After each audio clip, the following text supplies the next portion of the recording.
Alors c'est un jardin qui s'inscrit en fait aujourd'hui dans un courant qui s'appelle les jardins forêts en permaculture, c'est-à-dire des jardins qui sont plus tellement des jardins d'ornementation, c'est-à-dire qui seraient essentiellement pour la vue, pour le plaisir de la vue, mais des jardins qui ont des qualités écosystémiques, c'est-à-dire de créer en fait comme un microclimat, comme un petit écosystème qui a des vertus et qui vont faire que les plantes qui vont se développer dans ce jardin, eh bien, elles vont y être bien.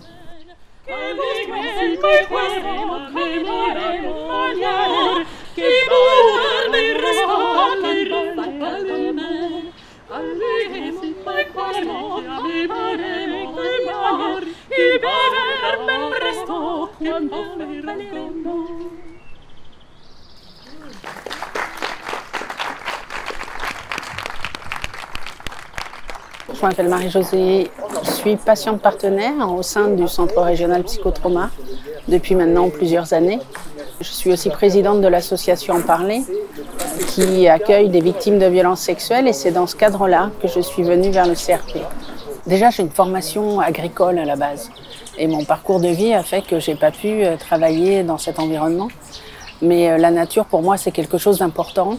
J'adore les odeurs, j'adore le son que peuvent faire toute cette nature-là. Et pour moi, la nature, c'est un endroit où en fait, je cherche à me recueillir.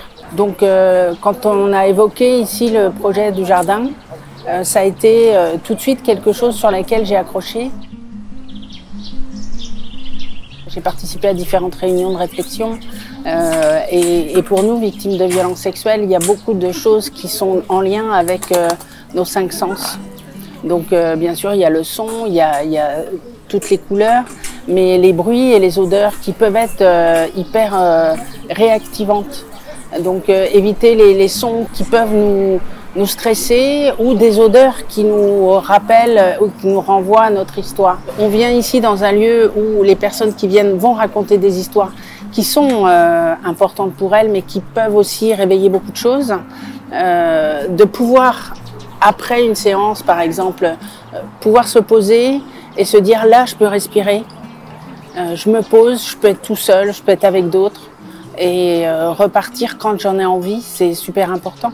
Certains m'ont dit cette maison elle a de la force et quand on vient on sait qu'on va déposer quelque chose qui est compliqué. Donc il y a l'histoire de cette maison qui a passé des décennies et puis il y a l'histoire que nous on apporte et on sent que cette maison est capable aussi de porter notre histoire et qu'elle va nous aider à passer un cap.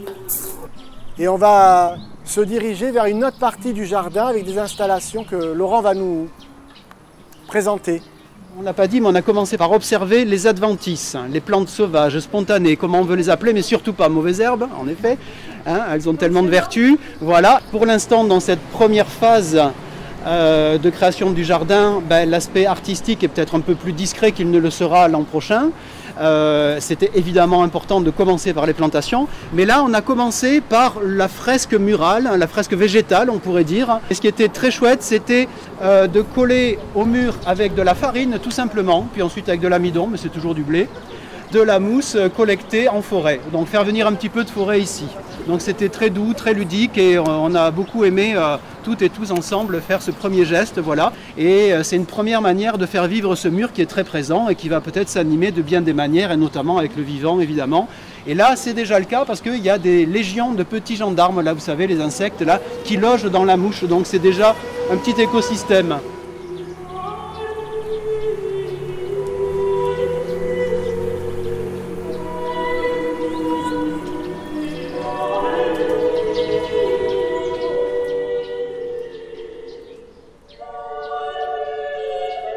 C'est plutôt un outil, en fait, à la fois un outil un peu qu'on peut utiliser au niveau thérapeutique, parce que c'est vrai que parfois les séances de thérapie, elles sont difficiles émotionnellement, elles sont éprouvantes, elles sont exigeantes pour les patients.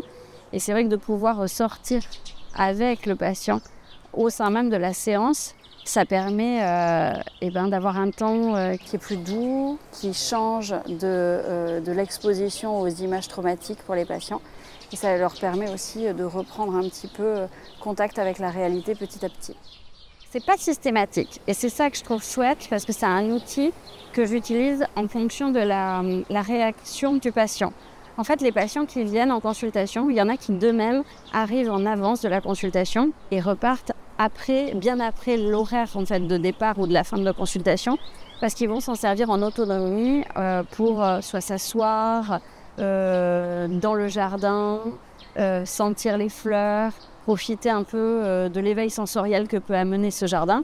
Et du coup, ils n'ont pas besoin de moi pour ça. Mais il y a des patients pour lesquels il y a une activation qui est très importante au niveau émotionnel lors des séances d'exposition au matériel traumatique qu'on va aller chercher. Et quand on a du mal à les refaire descendre en fin de thérapie, c'est vrai que ça peut m'arriver de sortir, de faire le tour du jardin, d'aller contempler un peu le jardin avec les patients, de leur demander de nommer les choses, de sentir les plantes, les fleurs. Et tout ça, ça permet de retrouver un état de neutralité émotionnelle qui est plus confortable avant de repartir dans la cité. Et est-ce que l'entretien du jardin, c'est quelque chose de partagé aussi ou est-ce que c'est une petite charge supplémentaire qu'on vous a demandé C'est plutôt un plaisir.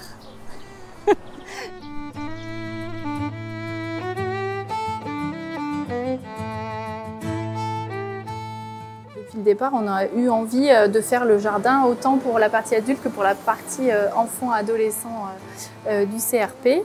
Et l'idée, c'était vraiment de penser des espaces dans le jardin qui soient dédiés pour les consultations enfants-ados, qu'on puisse exporter aussi nos consultations à l'extérieur et d'avoir aussi des outils d'ancrage qu'on utilise déjà dans nos consultations, mais qu'on ait des outils supplémentaires grâce au jardin, notamment à travers les odeurs des plantes qu'on allait planter, à travers les petits arbres fruitiers aussi, donc pour travailler sur le goût, travailler aussi sur la couleur.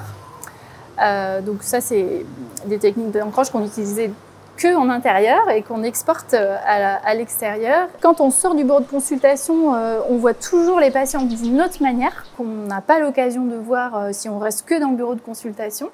Et puis rapidement, quand on est au jardin, et c'est l'idée aussi du travail qu'on peut faire au jardin, c'est de travailler sur le rapport au corps, le rapport au corporel. Et donc il y a immédiatement ça qui vient assez vite et qu'on a vu venir en atelier avec les adolescents. Par exemple, quand on a fait la fresque végétale avec eux, il y a une patiente adolescente qui a pu nous dire « Ah, mais moi, j'aime pas toucher la mousse ». Et puis finalement, au fur et à mesure de l'atelier, qui a elle-même voulu finalement faire le mélange de colle naturelle qu'on préparait. Donc déjà, il y avait de la sensorialité comme ça et un travail sur les sensations corporelles qui se faisait. Donc c'était vraiment l'idée d'apporter ça. En plus, alors on travaille un peu sur les sensations corporelles en intérieur dans les bureaux, mais c'est pas la même chose, ça vient plus vite. C'est parce que le jardin, on entre en contact avec le jardin par notre corps. Si vous êtes tous autour en cercle, ça va m'impressionner. Est-ce qu'on a récupéré à peu près tout le monde? Marie-Jo, voilà. Bon. Alors, je suis très émue, je suis vraiment très émue de vous accueillir toutes et tous ici aujourd'hui.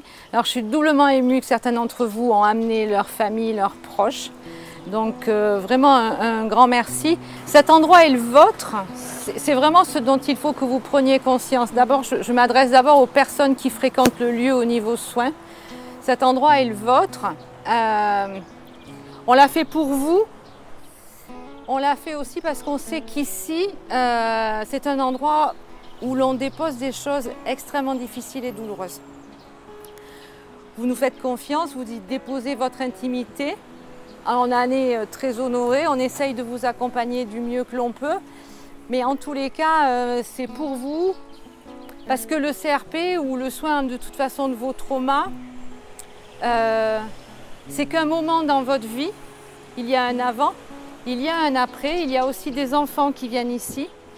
Et en fait, Moi, mon idée première, c'est que ça n'entache pas le reste de votre accès aux soins pour des pathologies somatiques, pour le bras cassé, la main qui ne va pas et que vous n'ayez pas la peur, la crainte de vous dire je vais à l'hôpital et je vais voir des blouses blanches et ça va se passer comme ça et c'est synonyme de douleur. Voilà, donc un grand merci à toutes et tous. Vous ne mesurez pas combien ça me fait plaisir de voir des sourires, de voir quelques larmes, en fait en tous les cas de voir la vie, quelle que soit l'émotion par laquelle elle se manifeste. Les projets, j'en ai écrit quelques dizaines, mais quand j'ai écrit ce projet-là, je n'imaginais pas qu'on vivrait ça aujourd'hui, vraiment. Donc, comme quoi parfois, quand on écrit le soir, tout seul sur sa table de cuisine, des trucs un peu farfelus, et bien finalement, après, quand on arrive à bouger le collectif, et bien ça donne des choses comme aujourd'hui. Et vraiment, c'est quand même super cool. Ouais. En fait, je sais pourquoi je me lève le matin. Tout simplement. Je sais pourquoi je me lève le matin quand je vous vois ici. Donc, rien que pour ça, merci mesdames et messieurs.